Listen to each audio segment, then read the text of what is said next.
Hi, I'm Louis Aguirre, and I'm alive on South Beach. Barely, but I'm alive. Joy and love, joy, love, joy, love. Hi, I'm Stuart Stewart. And I'm Dina Stewart. And we're alive on South Beach, a show with a little bit of this and a little bit of that. So, Stuart, how do you like winter? Oh, winter is great, and the beauty of it is it only lasts a couple of days. I know, but it was the perfect way to end our season this year.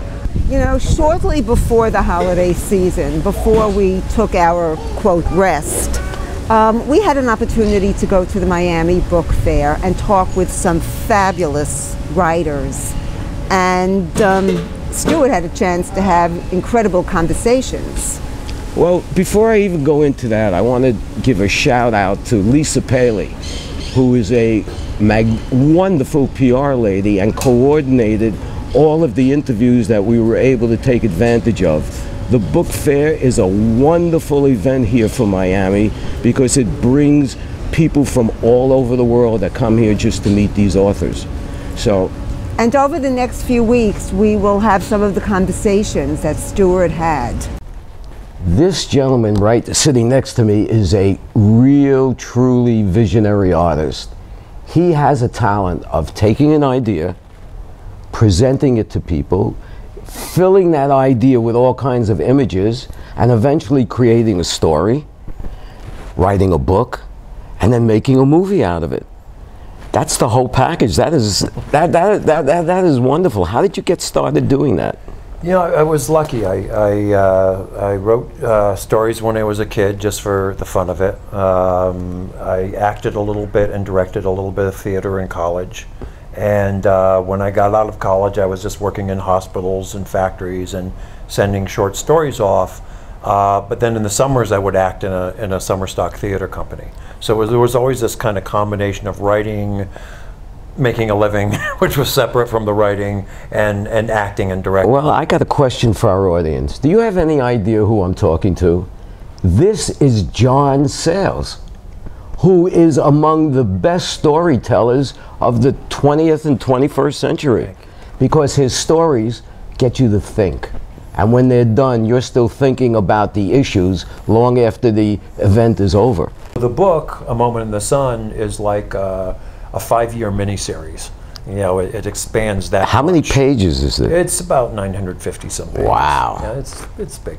And whereas the movie is more like a snapshot of the same period. And which did you enjoy doing more, writing the book or doing the movie? You know, it's a funny thing. I enjoy them both kind of equally, but they're very different in that writing a book, there's just you. And the good thing is you're basically in control of the universe. You want the sun to shine, you say, oh, the sun will shine, it's shining. Right. On a movie, you want the sun to shine, it's up to the sky. You can't control those things, but on a movie, there's more than just you. You have a composer, you have set decorators and production designers and costumers and actors, all of whom can do things that you can't do. And you direct their talents. So you know, one is a more kind of personal process, and the other is a much more, even though I'm the writer, director, and editor, it's a very social process. Well, you've had some very unusual experiences happening in your life, and one of them that I've always hoped I'd have an opportunity to ask you about is the Genius Award. Yeah, which I had not heard of at the time that I got it. It was, I think it must have been about 1983 or 4. And somebody called me. I was in the middle of a sound mixing session, which costs about $500 a minute. Wow. So it's like, who's calling me during this thing? You know, this is wasting time. They said, you've won this thing called the MacArthur Award. And I said, okay, great, bye. You know, and I didn't even know that there was any money attached to it. And they said, well, can we give your number to the New York Times? They may want to talk to you about it. So about 2 hours later, a guy from the New York Times called up. And I said, what is this thing? Because he wanted to know what I thought about winning it. And I said, I don't know, what is it? And at that time, they gave you, it was based on your age at that time. So I got $34,000 for 5 years, tax-free, which I recommend to everybody. Yeah. That sounds like a great deal. How do I apply for that job? Well, that's the other thing is you don't apply for it. I know. You can't apply for it. And I know a couple other, Bill Irwin, the kind of performer who's been in one of my movies, a couple other people I've met who are ex-geniuses just like me. The minute the money stops, you get amazingly stupider. Do you have a fear that a lot of people in the business have, that you're only as good as the last thing you've done, and if it doesn't live up to your expectations, nobody's going to fund you on the next project or anything like that? It's been so hard for us to get funded from the very beginning. Really? That it's just not a fear, it's a reality. It really, we've never had that breakthrough movie that went platinum. And when you have that, you should make 3 movies right away before any one of them doesn't make any. That's what people try to do. They try to sign up right away and get their dream projects done, or as many as they can get done. But basically, nobody's been funding us for years. Yeah, well, so I don't get the feeling that you do this for the money. I think you do it because you at the end of the day, you love what you're doing. Oh, absolutely, and very lucky. You know, I used to, as I always say, I used to work for a living. Jobs that were okay, but you didn't get excited about them in the moment. And you still put in 40, 50 hours a week. I'm putting in more hours a week now, but I'm doing something I want to, and that's kind of a definition of success, I would say. Now, if there was somebody out there watching you and feeling inspired by what you've accomplished, what would you recommend to them? Figure out a way to do what you want to do. You know, it may not be on the scale that you want to do. You know, you may have, oh, I'd like to direct a $50 million movie. Well, maybe you have to start directing a $50,000 movie. Yeah.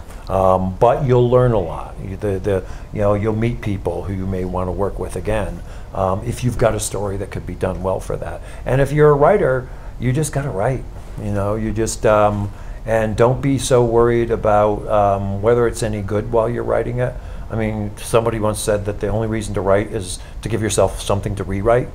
You know, I've often written better dialogue here and just kept moving on and gone back and fixed it later.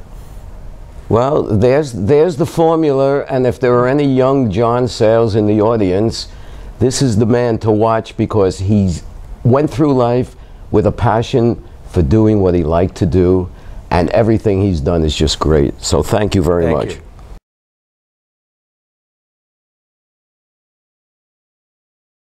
I have a question for our audience. If I mention the name Shlomo Carlebach, would you know who I was talking about? Well, if you like music from the 60s, you really may, because he was the rock rabbi. Yeah, the rock rabbi. And why don't you tell us a little bit about him? Well, I remember at that time, I don't want to date myself, but I do remember at that time when I was on vacation up in the Catskills, I had an opportunity to see this man perform. And let me tell you something, he has the energy of gospel, he's got the spirit of klezmer, and he mixes it all together so that he just brings audiences to their feet. And we had a chance to see Soul Doctor, the musical about the life of this fabulous man. You see, Shlomo Carlebach wasn't just a musician. Can you imagine a rabbi's son singing Hebrew songs along with Bob Dylan and Nina Simone, and with followers all over the world? He was the rabbi rock star of the 60s. And this show really portrays his life beautifully and the music that he performed. So now, through the magic of our show, we're going to take you behind the curtain and introduce you to some of the people who are working around the clock to bring this show to Broadway.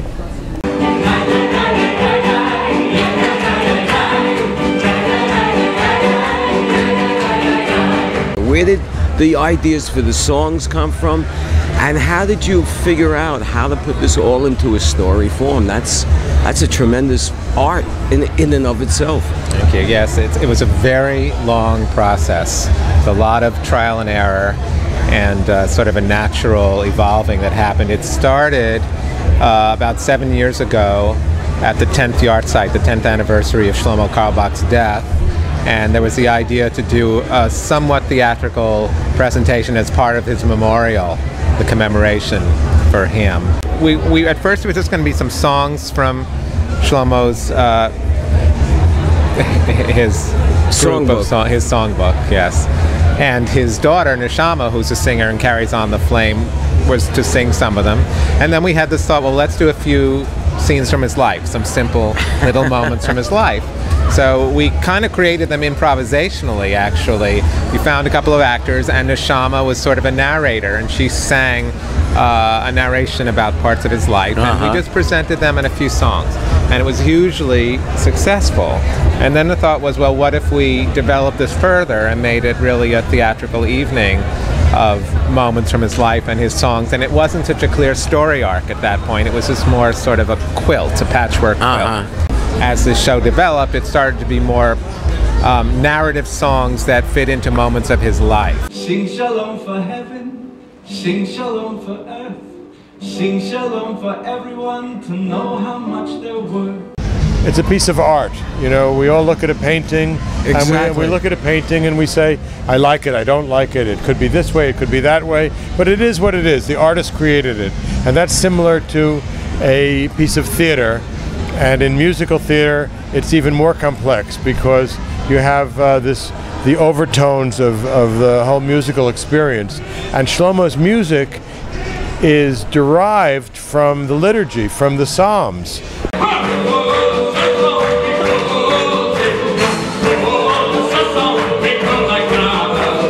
I think of the story as a great love story, as a love between a father and a son and the world, and there were no boundaries.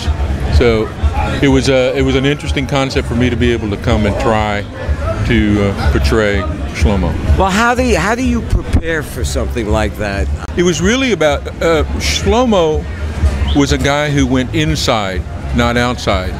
And that's kind of been my own philosophy about my own work. It's about internalizing. In music, you sing not to them, but through them. You have to get inside them. And that's what, when I saw Shlomo work, and I saw him talk to the kids, and he did that, he would do this very fast talking, what we'd call recitative stuff. I went, that's exactly, I know exactly where that comes from. I know where that comes from for me. And I did Valjean in Les Mis on Broadway. So there's this whole recitative where you go, what have I done, sweet Jesus? What have I done? Become a thief in the night, become a dog on the run. And it moves really fast. And it was still some of that same. And I watched him. It was like I get a chance to be an incarnation of Shlomo. So it's my privilege, my honor, and I'm thrilled to be part of the cast. Keep them away. Keep them away. Were you aware of him and his music I'd heard of Shlomo, but I had no idea what a beautiful man and message he had. Well, that seems to be what everybody say. I've heard of him, and I heard his music, but I don't really know who he is. And I think this is going to open up the world. Because we really hope so, because it's made me a better person just by being able to portray him. Peace in your heart,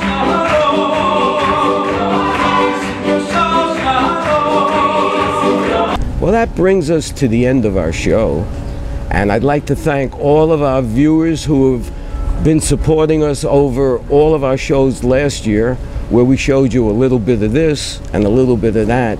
And I promise you this, that in the coming season, you're going to see even more of a little bit of this and a little bit of that. So I'm Stuart Stewart. And I'm Dina Stewart at the cafe at Books and Books. And we're alive on South Beach. For syndicatednews.net. Have a great week. Nice hat, Stuart. I didn't think you noticed.